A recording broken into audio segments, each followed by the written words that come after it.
राधे राधे दोस्तों, अभी तक हमने गीता के अध्याय 2 श्लोक 29 तक अध्ययन किया। अब तक देह और देही अर्थात शरीर और आत्मा का प्रकरण चल रहा था। उसका आगे के श्लोक में उपसंहार है। देहि नित्यं न बध्यते देहि सर्वस्य भारतः तस्मात् सर्वाणि भूतानि च त्वं शोचितुं महर्षि। जब तक देही अलग है और देह अलग है अर्थात शरीर और आत्मा अलग है, यह विवेक नहीं होगा तब तक कर्मयोग, ज्ञान योग, भक्ति योग आदि कोई सा भी योग अनुष्ठान में नहीं आएगा। इतना ही नहीं, स्वर्ग आदि की प्राप्ति के लिए भी देही और देह के भेद को समझना आवश्यक है। कारण कि देह से देही अलग न हो तो देह के मरने पर स्वर्ग कौन जाएगा। यहाँ पर देह शरीर को और देही आत्मा को कहा गया है। शरीर शरीर को और शरीरी आत्मा को कहा गया है। सत असत का विवेक मनुष्य अगर अपने शरीर पर करता है तो वह साधक बन जाता है और संसार पर करता है तो विद्वान। परंतु देह और देही का भेद स्वयं के लिए अनुभव से जान पाना संभव है, संसार के नहीं। कहने का तात्पर्य है, आप शरीर और आत्मा का अंतर स्वयं के अनुभव से ही जान पाएंगे, अन्य किसी के अनुभव से नहीं। शरीर केवल कर्म करने का साधन है और कर्म केवल संसार के लिए ही होता है।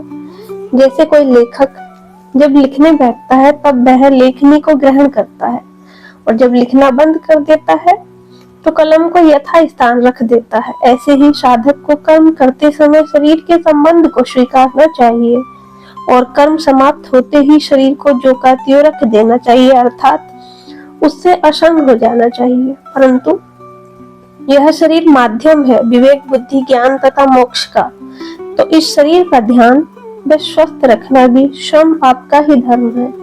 साधक जिसको अपना मान लेता है उसमें उसकी प्रियता स्वतः ही बढ़ जाती है, परंतु वास्तविक अपनापन उससे होता है जिसमें ये 4 बातें हो।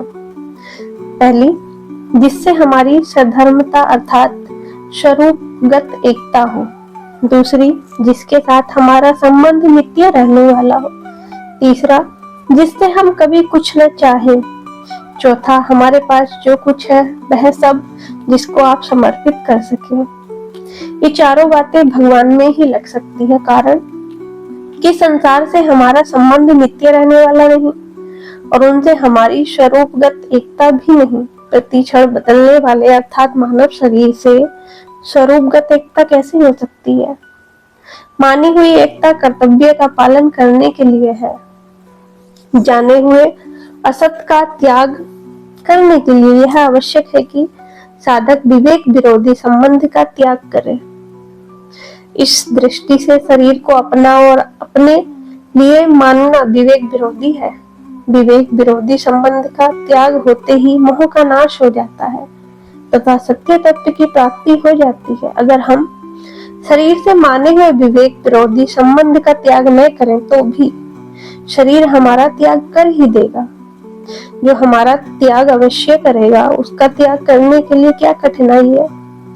शरीर मैं नहीं हूँ, शरीर मेरा नहीं है और शरीर मेरे लिए नहीं है, क्योंकि मैं अशरीरी हूँ। मेरा स्वरूप अव्यक्त है। जब तक साधक का शरीर के साथ मैं मेरेपन का संबंध रहता है तब तक साधना करते हुए भी सिद्धि नहीं होती। वह यज्ञ, तप, दान आदि बड़े बड़े शुभ कर्म करे, आत्मा का अथवा परमात्मा का चिंतन करे अथवा समाधियों में भी स्थित हो जाए तो भी उसका बंधन सर्वथा मिटता नहीं। किसका? जो मैं, मेरा, मैंने किया इत्यादि बातों पर विश्वास करता है। माना हुआ संबंध सर्वथा मिट जाए तो उसके द्वारा अनुभव कर्म होंगे ही नहीं, उसके द्वारा निरर्थक चिंतन होगा ही नहीं। यदि शरीर से जो हम संबंध मानते हैं वह मिट जाए तो कभी निरर्थक चिंतन होगा ही नहीं, उसमें चंचलता तो रहेगी ही नहीं। समस्त कर्मों में आसक्ति का नाश हो जाएगा। मोह नष्ट हो जाएगा, सत्य तत्व की प्राप्ति हो जाएगी।